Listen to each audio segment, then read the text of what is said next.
tout ce qu'on a observé jusqu'à présent. C'est-à-dire, on a des familles de particules. Alors, on a les quarks qui sont en bas à gauche, qui forment les noyaux. Mais ce qu'il faut savoir, c'est que la matière ordinaire n'a qu'une toute petite partie de tout ce catalogue. Les seuls quarks qui sont utilisés dans notre matière à nous-mêmes, c'est le quark qu'on appelle bas et haut, ou up et down en anglais, et puis l'électron qui tourne autour. Et en fait, il y a des grands frères d'autres familles qui sont des particules instables. Il y a 4 autres quarks, les quarks étranges, charmés, beaux et vérité. Et puis, il y a des électrons lourds, qui sont le muon et le tau. Il y a 3 familles à la fin, si vous voulez, à chaque fois. Et puis vous avez les fameux neutrinos, qui sont des particules qui passent à travers l'univers, ou même la Terre, en tout cas sans aucun problème. Ce sont des particules qui ont très, très faible taux de réaction. Donc on a un catalogue complet des particules. On a aussi un catalogue complet des interactions, du moins on le pense, des interactions entre ces particules, qui sont l'interaction forte, qui est responsable de la cohésion du noyau.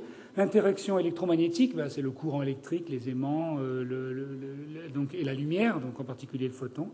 Et l'interaction faible, qui est une interaction un peu particulière, qui est responsable de la désintégration nucléaire, des désintégrations bêta. Et donc on a une bonne description de toutes ces interactions. Il y a aussi, évidemment, on ne doit pas l'oublier, la 4e interaction qui est importante, qui est la gravité. Et on a un modèle, si vous voulez, qu'on appelle le modèle standard, dans lequel tout ça tient et est mis de façon cohérente, sauf peut-être la gravité, qu'on n'arrive pas vraiment à relier avec les autres.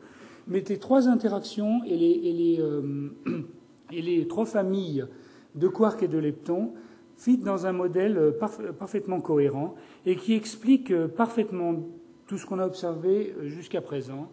Et là, je vous donne un exemple un peu compliqué, mais qui vous montre qu'on arrive, avec ce modèle, à reproduire des données expérimentales. Là, c'est la section efficace de collision d'électrons contre positrons, mais sur des ordres de grandeur. Donc le modèle, vous voyez, ça monte de là-haut, c'est une courbe logarithmique, ça monte de 10, et puis en bas, on est à 10-2 ou 10-3. Donc sur un facteur 10 000, on est capable, avec les prédictions qui sont montrées par la courbe, à reproduire les données qui sont montrées par les points. Donc on a une très bonne compréhension de la physique jusqu'à Sanger. Malheureusement, enfin on sait, ou heureusement peut-être, on sait que cette théorie est bonne, mais on sait qu'elle ne peut pas correspondre à l'entière vérité, parce qu'il y a des points qui sont pas éclaircis et qui sont les suivants. Le premier, d'abord, le modèle n'explique absolument pas comment les particules ont une masse. Dans le modèle, au démarrage, les particules ont toutes une masse zéro. Et il y a en fait une brique de ce modèle qu'on appelle le mécanisme de Higgs qui nous manque. Et cette brique, si elle existe, prédit l'existence d'une nouvelle particule de l'ordre d'environ 100 à 200 GeV sur C carré. Et donc, on aimerait vérifier que notre compréhension de la masse, donc le modèle est capable de prédire la masse, si vous voulez, d'introduire la notion de masse, mais il faut qu'on découvre cette particule. Ou alors, il y a quelque chose qu'on n'a pas compris, il y a peut-être une autre notion, il y a d'autres possibilités. Mais c'est un des buts de l'accélérateur LHC, c'est de vérifier que ce boson existe, et ça va nous expliquer que notre compréhension de la masse des particules est correcte. D'ailleurs, si ce mécanisme n'existait pas, on aurait un problème parce que le modèle commence à donner des résultats incohérents à très haute énergie. Donc, en ayant un accélérateur de très haute énergie, on rentre dans les domaines où on pourrait obtenir des résultats qui sont incompréhensibles, si vous voulez. Donc, on est presque sûr, d'une certaine façon, que ce boson existe, mais on veut le vérifier. Mais il y a des choses plus intéressantes. Une chose qui est très importante, c'est que vous savez que 95% de l'univers est faite de matière inconnue. Il y a ce qu'on appelle la matière noire, qui est il y a aussi une autre chose qui est beaucoup moins même claire, qui s'appelle l'énergie noire. Et on a la preuve en regardant en faisant si vous voulez, la spectroscopie des galaxies, en regardant la façon dont elles tournent, la façon dont elles gravitent, on a la preuve qu'en fait la matière que nous connaissons, y compris tout ce modèle standard, toutes les familles que je vous ai expliquées, ne peut pas expliquer 95% de ce qui existe. Donc on est sûr qu'il y a quelque chose d'autre, si vous voulez, et une des choses qu'on aimerait faire avec l'accélérateur à très haute énergie, c'est de voir si par hasard on pourrait entrouvrir la porte sur ces 95% qui sont quelque chose qu'on ne connaît pas. Une autre chose que le modèle n'explique pas du tout, c'est nous vivons dans un univers de matière, et il n'y a pas d'antimatière, heureusement, parce que, enfin, on peut en produire de l'antimatière de façon, par exemple, en faisant des collisions, mais elle est instable et elle s'annihile avec la matière. Il n'y a pas de galaxie d'antimatière. On sait qu'il n'y a pas de galaxie d'antimatière. Tout ce qu'on observe avec les télescopes et tout, c'est que de la matière. Et alors, au départ, dans le Big Bang, il devait y avoir l'un et l'autre. On ne comprend pas où est passée l'antimatière et comment elle a disparu. Et c'est ce qu'on appelle la violation de CP. Et on voudrait étudier. Il y a une des expériences au CERN qui essaye justement de regarder si elle a été observée déjà dans le modèle standard, mais à un niveau beaucoup trop faible pour expliquer ce qu'on a obtenu, la disparition de l'antimatière dans l'univers. Donc ça, c'est une question qui reste complètement inconnue. Un autre point, je pense que beaucoup de vous connaissez, enseigné la physique de l'électromagnétisme, c'est qu'en physique, on aime bien unifier les théories. Comme vous le savez, par exemple, toute l'histoire de la physique dans les 400 dernières années, c'est essentiellement d'unifier nos connaissances. Au départ, par exemple, les gens n'avaient pas compris que la pomme qui tombait et la Lune qui tournait autour de la Terre, c'était la même chose. Et c'est Newton qui a expliqué ça.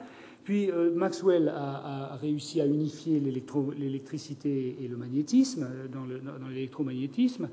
Et dans les 30 dernières années, la physique, le modèle standard de la physique a réussi à unifier une description unique de toute l'interaction nucléaire, l'interaction électromagnétique et l'interaction faible.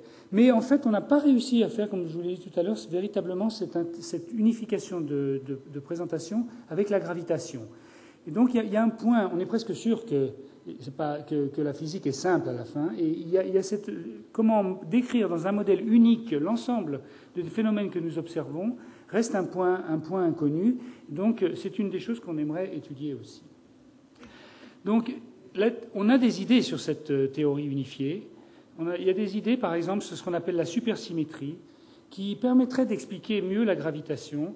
Et cette supersymétrie prédit que chaque particule a un partenaire, probablement lourd, aux alentours du TeV, de l'énergie, de masse du TeV, et qui serait, chaque particule a un partenaire.